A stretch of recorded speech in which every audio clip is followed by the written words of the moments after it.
আজকে আমাদের বাড়িতে এসেছে দেখো মা, দিদি, বৌদি সবাই মিলে। তার সাথে এনেছে আমিত্তি, কমলাভোগ আর মিল্ক কেক, যেটা অলরেডি অর্ধেক খাওয়াও হয়ে গেছে। আর পুপুল ঘুমোতে ঘুমোতে ঢুকেছে, ঘুম থেকে উঠে ওর খালি খুশিটা তোমরা দেখো সবাই। একটুখানি নাচো নাচো, ওলে বাবা ওলে বাবা, এটা চুমি দাও, চুমি দাও, ওলে বাবা, আইতে চুমি দাও, ওলে বাবা, এটা কি ননি, তাকাও তাকাও, ওলে বাবা। আর আজকে যেহেতু শনিবার আমাদের বাড়িতে নিরামিষ, তাই রান্না হয়েছে দেখো ভাত, ডাল, ঝিঙে আলু পোস্ত, পটল ভাজা আর ধোকা।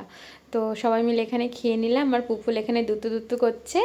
আর সন্ধেবেলা তারপর দেখো সুন্দর করে চা করলাম, সবাইকে দিলাম। আর সর্দি থাকবে না, তাই ওকে কিছুক্ষণ পর খেতেও দিয়ে দিয়েছিলাম। তারপরও বাড়িও চলে গেল দেখো।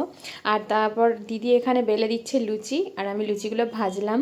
আর মা করলো ঝাল ঝাল সুন্দর করে আলুর দম, তার সাথে ছিল গরম গরম রসগোল্লা আর কাঁঠাল।